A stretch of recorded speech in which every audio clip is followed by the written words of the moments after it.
subscribe to cancel culture, hookup culture, or victim culture? Well, neither could we. We created this platform for those other girls. Girls like us who want to give a different perspective from a Christian and conservative worldview. We talk about life, work, relationships, pop culture, and everything in between. So let's be those other girls that just don't talk about culture, but change culture. Hello, everyone. You are listening to Those Other Girls with Mallory and Friends. I'm Mallory, and we are changing culture and bringing back traditional values. I am super excited for today's episode. I have Rachel Citak on, and we are going to be talking about some very interesting topics, and she has an amazingly cool job that she's going to share a little bit with us, and I'm just really excited for you guys to hear what we have to say and what she has to say and learn something, but also be entertained, because that's what we do here. We educate and we entertain. So without further ado, I'm going to introduce you guys to Rachel.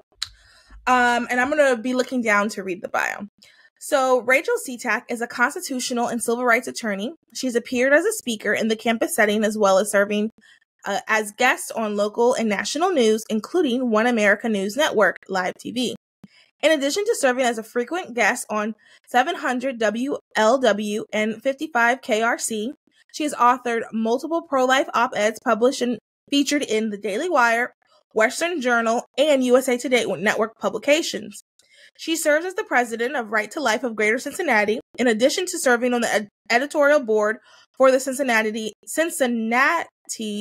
Enquirer. I do not know why that struggle with that. She owns and operates her own law firm, Rachel Citak Attorney at Law, LLC. Overall, she is a boss, and it's super exciting. And she's pro-life. So it's super exciting to have someone on the podcast who we can talk to, that we can kind of look up to as well. So first things first, Rachel, can you tell us a little bit about yourself? Yeah, wow, that was an amazing introduction, and I'm so proud of you for the name, because so many times it gets pronounced wrong, and you just don't care anymore. It doesn't matter. But that was perfect, and I'm so glad to be on here today. I love the concept of this podcast that you guys have been just pumping out amazing episodes on for 3 years, and I was just so excited to reach out to you and to get scheduled and be a part of this. I love it so much. I'm excited to have you on too. So can you let us know a little bit about who you are? What made you want to be an attorney? When did you become pro-life? What do you like to do? Just give us a little bit of a sense of who you are on a personal level. Yeah. So when I was in undergrad and kind of my senior year of high school, I didn't get a lot of opportunity to get involved in campus as much as I would have liked, because I was commuting and I was working my way through college and commuting while I was working a retail job. And it wasn't until I kind of got to looking towards law school that I became interested in what was actually going on politically, locally and statewide and nationally, in terms of being involved. I think that I've been pro-life for a while because I grew up with a grandmother that was a pro-life activist. She marched at our local Planned Parenthood on the sidewalk, and she, raised her 3 girls as a single mom. And my dad also was one of 10, and his mother raised them with their dad not always around. So I was very, even though I wasn't involved in the pro-life movement, I was coming from a legacy that valued life deeply, and that valued motherhood deeply.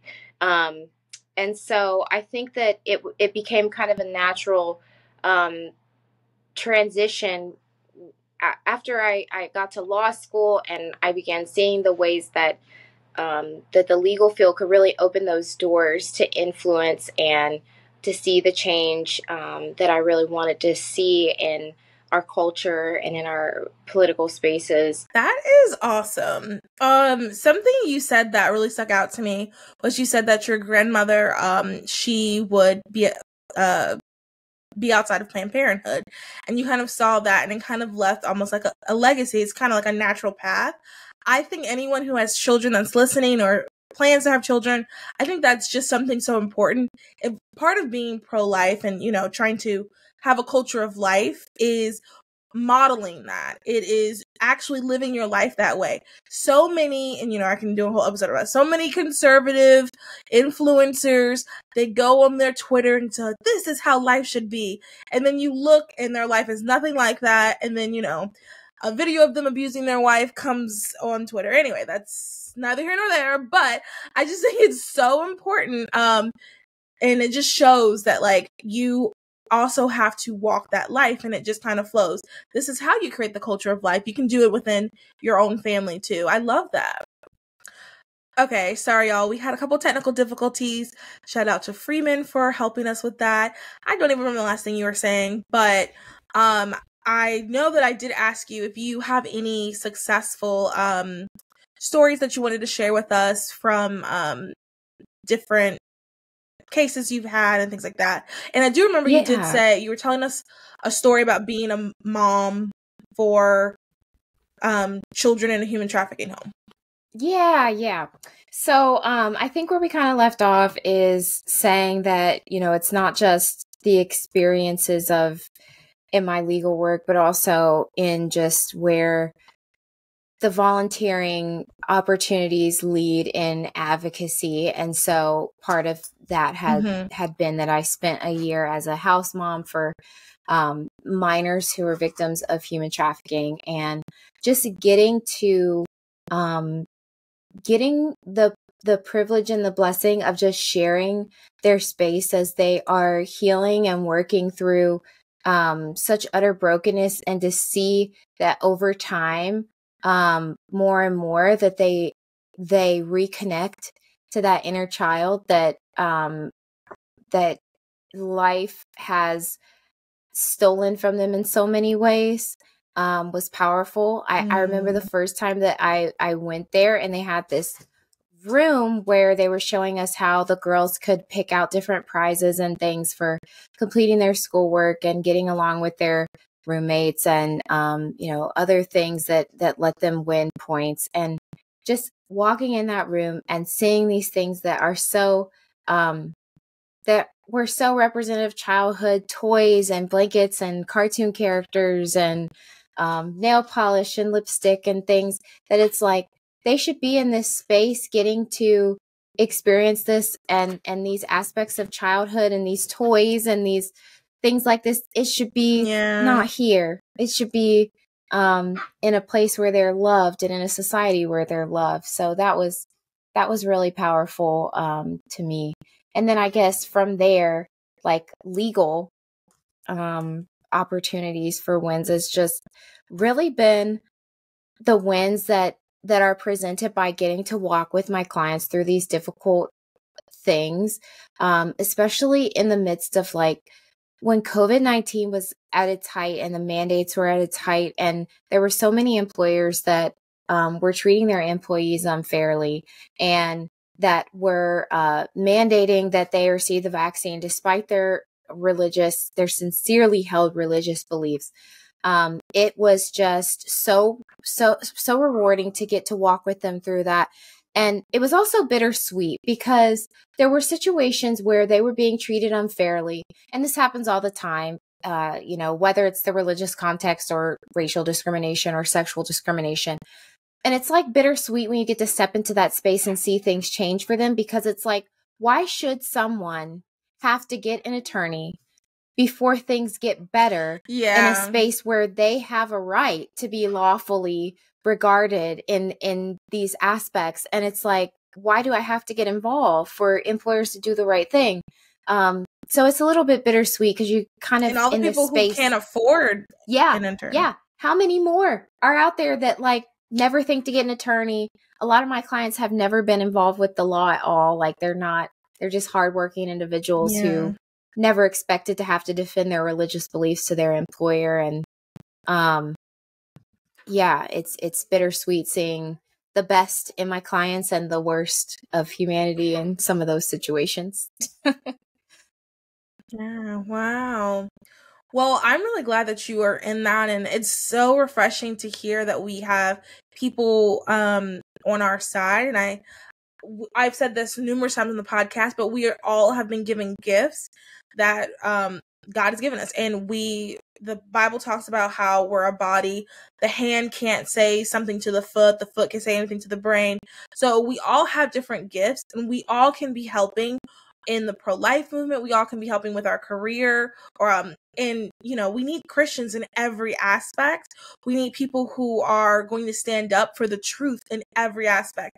So if you have, you want to do something in the pro-life movement, or if you want to do something to help families, and your role might not be to be an attorney or be a nurse, but there is something out there for you. You might not want to do public speaking. There is something out there for you. You just have to figure out what is it that God has called you to do, and then make sure you're doing that. If God has called you to be a doctor, that is not God's calling for me. I know that for a fact. I do not like blood. I don't really like being around sick people. So, then God has not called you to be a doctor.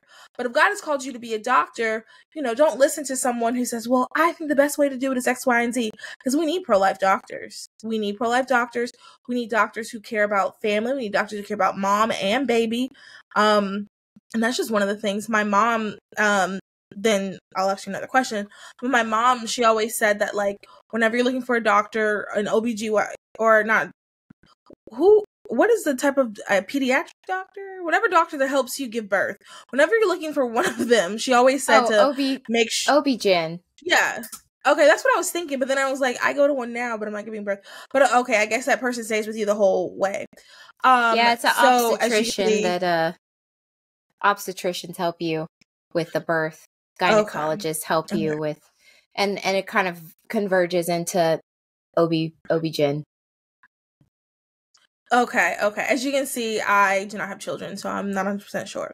The point is, though, everyone, is my mom always goes, you want to make sure you have a pro-life doctor, because when it comes down to if something does happen, you want to make sure that you have someone that's going to fight for you and the baby. Time and time again, we hear the doctor say, well, you can just do another one. You can just try again. Like, it's not going to be good. Just try again. And that's disgusting. So you don't want someone like that. So that's why we need pro-life Christians, family-oriented people in those workspaces. So last-ish question I want to ask you is, right now there's some things going on in Ohio. Can you talk a little bit about that for all of our Ohio listeners? And then even if something like this could happen in other states, you can just kind of discuss that. Absolutely. So what we're kind of looking at nationally is this nationwide push to circumvent the legislative process, not go through the normal channels, and to instead cut straight to state constitutions and amending those state constitutions in what are often citizen-led ballot initiatives.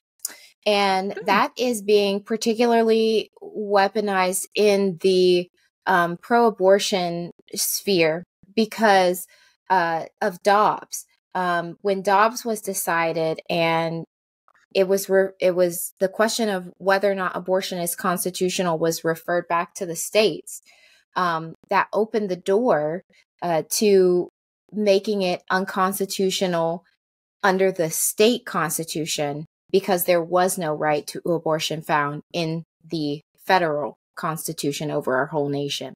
So we have already seen abortion amendments passed in Michigan. And what we saw happen there is, after that abortion amendment passed in Michigan, there was a push right after that pass to get rid of parental consent notification requirements. And so what we are trying to do, I know, it's like, I think that regardless of where anyone falls with if they support abortion or not, we know Parents want to know if their child is pregnant. Parents want to know if their child is going to a abortion facility and weighing out that decision. They recognize, whether they support abortion or not, that it is a life-altering decision. It's an important decision. And so what we're trying to do is just educate everyone to how this unfolds, because people don't understand. When you look at an amendment and you're not an attorney, sometimes it can be difficult to understand statutory interpretation and how things unfold and connect to the statutes that you already have in place. Most people don't know that an amendment like what is on the ballot for Ohio supersedes anything that we have in statutes passed by our elected officials. So it has more weight as being constitutional and being the guideline for what is constitutional than statutes or legislation that's on the books that's passed by elected officials. So what's important for voters in Ohio to know is that it is being touted as something that is like it's just to return us to the Roe standard. It's just a common sense abortion amendment, when in reality, it's a Trojan horse that is going to usher in devastating consequences for parental rights in Ohio. I think that many people would find it unthinkable that they would look up and live in a state where they would no longer have to give consent. But if you have an amendment like what is proposed for November in Ohio, it says that there cannot be any burden on an individual seeking their right to reproductive decisions, and that there cannot be any prohibiting or interference with someone who assists or an entity that assists with an abortion or other reproductive decision. And so that language is how we see that children are fair grabs, because the word individual doesn't limit this amendment to just adults. So we see that children come in through that terminology. And then we see that anytime that you see it, there's not allowed to be any burden at all. When we look at how the courts have looked at that word and have analyzed that word, we're talking about removing basic health and safety protections for women who are in a vulnerable position. We're talking about things like sanitation for abortion providers. We're talking about making sure that your abortion provider is even a physician, because in the text of the amendment, some decisions have to be approved by a physician, like an abortion after viability, if the state has limited abortion on the basis of viability. But there's no requirement that the person or entity assisting with an abortion is a doctor. We also look at basic health and safety protections that would get in the way, potentially things like mandatory reporting requirements. Right now, anyone who's working at an abortion facility has to report to law enforcement if there is a client that comes in that reports abuse, or that reports that they are a trafficking victim, or that they are being coerced or forced into that abortion. Even with the laws that we have in the books, we've already had it happen in Ohio where minors have been brought into Planned Parenthood and by an abuser, someone who was not a minor, brought in a 14-year-old. He was 22, brought in a 14-year-old and paid for her abortion. That was a lawsuit. And then we had another lawsuit in Ohio where a client came in that was a minor, and she was abused by her father and wanted an abortion.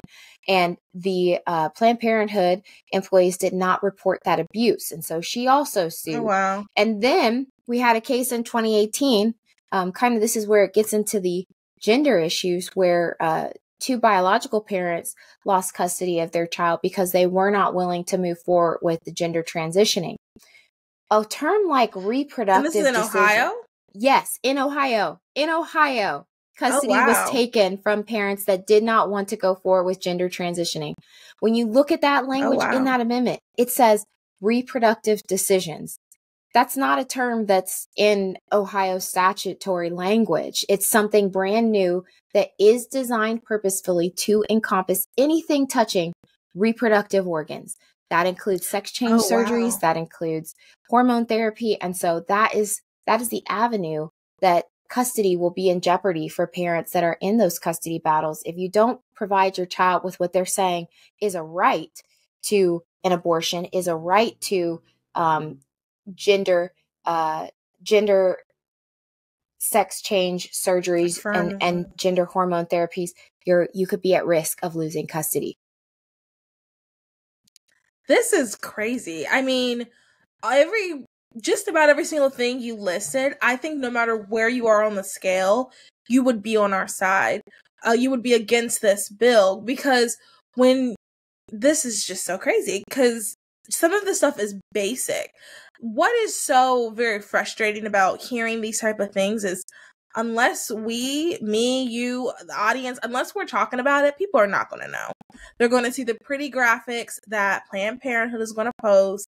They're going to hear the story of the girl who has been affected. And I'm not diminishing her story, because I'm sure there's people who have had terrible experiences and want to share their story. All they're going to hear is unless we are talking about these things, they're not going to know about what's truly in this bill. The average person isn't doing that research for a myriad of reasons. I think you should, but if you have 15 kids, I don't know. I'm not gonna give anybody excuses, but this is really important. We need to be sharing this. I'm definitely, if you have any other information, send that to me and I can leave the link. If there's like a website explaining some of this stuff, I can leave the link in the description. Because I do think this is something we should be telling people. I'm just flabbergasted. Absolutely. And I mean, like you said, it's about the emotions, the visuals, the design and graphics of the other side. That's something that we need to be working harder on the pro-life side to do. We can be aesthetically pleasing in our design and in our presentations and in how that, we put this information forward. We can absolutely do that. And there are so many stories of women who have experienced have had horrible experiences at abortion facilities in our state that feel no other space to talk about that experience other than in the comment section of the clinic. And that is so heartbreaking to me. We 100% welcome in anyone that has had an abortion. This is a space where you are welcome to share your story, your experience, your healing process, your grief, all of it. And I can't say the same for the other side. Women who have had an abortion and regret it in a pro-abortion movement that says shout your abortion and abortion is self-care and abortion is healthcare. There's not really a lot of room for women grieving an abortion or who are struggling with understanding how the sense of loss associated with a miscarriage is related to or fits in with what they're told they shouldn't feel during an abortion. And so it's so important that we welcome those women in, that they know that, we are there for them. We do have love and support and care for them in healing from their previous abortion and in moving forward if they are wanting to pursue a family in the future.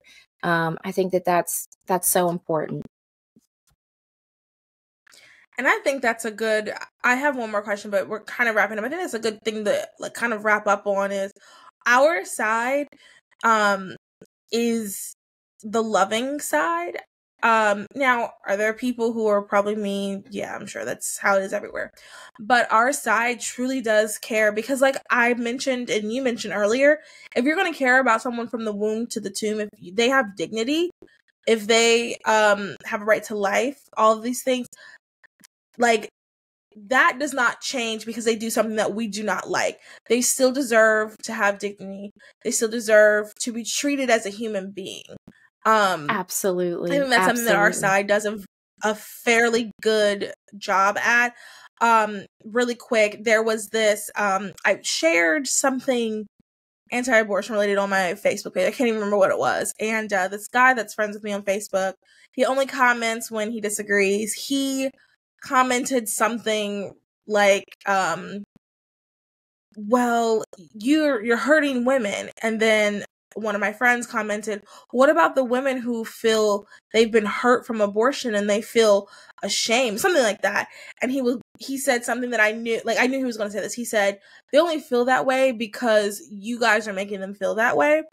And what really like clicked, I guess, in my head is, it's not us. It's something innate. Like, innately, you should not hurt your child. Even a lot of these women, they say they'll go in and they just don't want to do it, but they feel obligated, like they have to. Now, once again, I feel like I always have to say, like, give the other side too, because people get all touchy about that. But yes, there are women who are doing it for fun and like who think it's silly or whatnot. And, those women, they're a different type of women, and I'm not going to address them right now. But there are women who feel as if they didn't want to do it, but like, because there's something innate in us. And I think that one thing, to bring it back together, one thing that our side does is we try to, help you realize that and heal. At the end of every Love Life in Charlotte, a lady who had an abortion comes up and she gives like a speech about the recovery, about how God has redeemed her. And it's beautiful. And, I'll leave those resources too. If you're listening and you've had an abortion and you just want, healing because there's groups all over the country that can talk to you about that. But we do want to hear from you, and you do have a space for that. Absolutely. In the pro-life movement, to speak up and share. And as long as you've repented, like that, I don't care. Like, I mean, I care, but you guys know what I mean. Like, I'm not, if you've repented, God's forgiven you. Who am I to hold it against you if God's already forgiven you? At least that's how I feel. There is, you pointed out that there are so many women who, it's not, there was a recent video where a woman, had filmed herself throughout the day of taking the abortion pill and, yes, getting disgusting. cookies and I saw that. Watching movies and stuff. And it's like, I think it's important, if the pro-abortion movement isn't going to continue to be as tone deaf as it has been, to recognize the variety of women that are still being affected in accordance with the roots of abortion. There is a study that recently showed that a large portion of women who who participate in the study and talked about their abortion said that if the circumstances were different, they would have liked to not have had the abortion to continue their pregnancy. It's important to keep that in mind as we're navigating this space, because there are so many women who the situation is something that does not validate the taking of life, but we are failing them as a culture in saying that that is okay. And in saying that the men do not have to step up and support the family. When in 2014, there was a study that was done where it looked at the responses of over 100 trafficking survivors. And it found that there was a shocking trend in coerced or forced abortions that were happening among trafficking victims. And so, how that looks today is that we have Planned Parenthood, whose roots is in racism. The root is in eugenics. The root is in Margaret Sanger. It used to be called the Margaret Sanger Center right here in Cincinnati when my grandma was marching outside of it. Oh, wow. But we are looking at in America where 40% of human trafficking survivors are Black and 40% of women who are receiving an abortion are Black. And this is a problem because it's being perpetuated by the other side that, reproductive freedom and pro-abortion is something that is meant to help and aid the Black community and women. I can't see that being true when the premise of that argument is that we are better off when there are less of us. That's not an argument I'm willing to accept. I believe that Black America and America in general is better when everyone is allowed to take up space. Everyone is allowed to exist. And if we don't allow that in America, we should not be surprised when we see things happen that we think point to injustice, like discrimination in the workplace, like instances of police brutality, like Planned Parenthood getting sued for discrimination in the workplace and mistreatment of its employees. We shouldn't be surprised by any of that when we are not upholding that inherent right to life from the moment of conception. Wow. I mean, let's just go ahead and end it right now. I agree with everything you said. That was spot on. Last question though, really quick. And I should have asked you this earlier, like before we started recording, but it'll be good to put you on the spot. If every single girl in the entire world was looking at you right now and you had to give them a piece of advice, what would you give them? Oh. And it could be about anything. Wow. I know, sorry. I should have mentioned that I was going to ask that earlier. What I would say, if I had the opportunity to speak to every girl in the world right now, is I would say to never let anyone make you feel like that you are undeserving of motherhood, because I think that that is truly at the root of a lot of the messaging that women who have had abortion experiences have said, is that abortion is presented as something that is a decision that is, it would be selfish to have the children. It would be selfish to bring them into the circumstances that woman is facing. It would be, it's the unselfish choice to have that abortion. It's what's best for the children that are in her womb. And I think that is such a distortion of how we should feel about every life.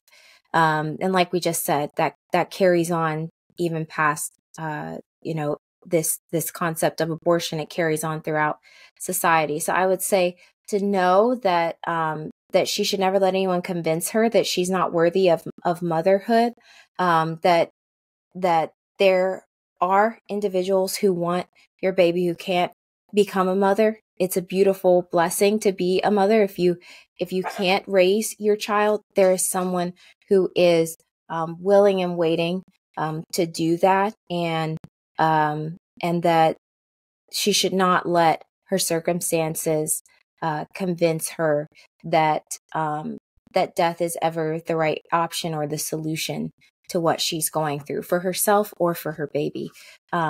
Life, and life more abundantly, is always the right decision.